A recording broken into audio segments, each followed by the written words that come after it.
Nous continuons et nous allons à Berlin avec Amaury Guibert qui nous attend et on va parler maintenant d'une page de l'histoire française qui, semble-t-il, est en train de se tourner. Une page de l'histoire française dans la capitale allemande, l'ancien quartier où vivaient les Français du temps de l'occupation de la ville par les Alliés. Eh bien, l'ancien quartier est en effet en train de disparaître et c'est visiblement un crève-cœur pour tous ceux qui y habitaient. Bonjour Amaury.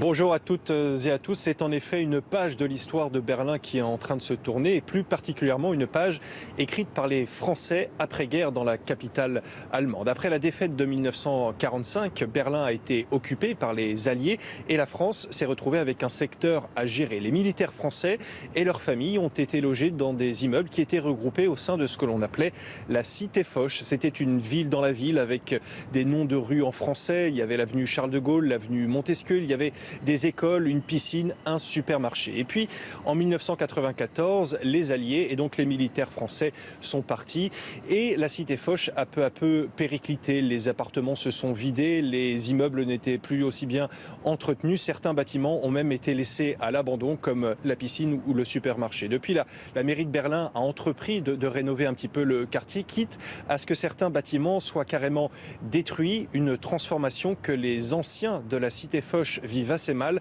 comme on va le voir dans ce reportage réalisé par Sonia Reynaud avec Brice Boussoir. Ah, ma piscine. Il doit plus y avoir beaucoup d'eau dans la piscine. Christian Kfeller est un enfant de la Cité Foch. Il y a vécu près de 10 ans dans les années 80, alors que son père travaillait pour l'armée française. Et il profitait régulièrement de cette piscine moderne, qui aujourd'hui est totalement à l'abandon. Là-bas, il y avait les vestiaires, on allait changer. Et en fait, il y avait deux bassins, une piscine de 25 mètres. C'était pour les écoles françaises, le public français. Et je crois que le week-end, en fait, c'était ouvert pour les Allemands. Il se souvient de cette vie dans ce bout de France. La Cité Foch, c'était une ville dans la ville. Il y avait école élémentaire, un lycée, un collège, on avait la télé française. Il n'y avait absolument aucune raison de faire un effort pour aller vers l'extérieur. La Cité Foch est née juste après la guerre, quand la France a hérité d'un secteur d'occupation au nord-ouest de Berlin. Il fallait loger les milliers de soldats français et leurs familles, scolariser les enfants. Le quartier prend des noms de rues français. Sur 47 hectares, 80 immeubles sont construits. Il y a même un Economa, un petit supermarché où l'on vend des produits français. Les Français de la Cité Foch s'aventurent rarement dans le centre de Berlin. Vous avez souvent l'habitude, madame, de venir faire vos courses dans un magasin allemand? Très rarement, parce que nous avons nos propres magasins, nous avons les Economa. On ne peut pas parler d'intégration. Non. Quelques Allemands pourtant ont vécu dans la cité, comme Ernst Schimanski. Il était employé comme gardien d'immeuble. Il est resté dans son logement après le départ des Français en 1994. Mais depuis, le quartier a beaucoup changé.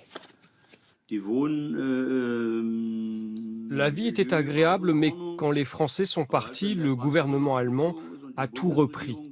Et ça s'est dégradé de plus en plus. L'Economa et la piscine ont été livrés au vandalisme. Des logements ont bien été rénovés, mais la Cité Foch donne cette impression d'abandon. Et pour William Capoen, qui a beaucoup fréquenté les lieux avant le départ des Français, c'est un crève-cœur. Maintenant, on voit 20 ans plus tard, le temps a fait son œuvre, le vandalisme aussi. C'est un peu scandaleux que le gouvernement allemand n'ait pas fait un peu plus attention donc, aux immeubles qui leur ont été remis par les Français.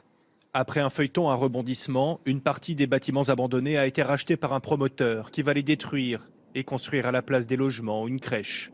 La Cité Foch va renaître, mais la page française de son histoire est définitivement tournée.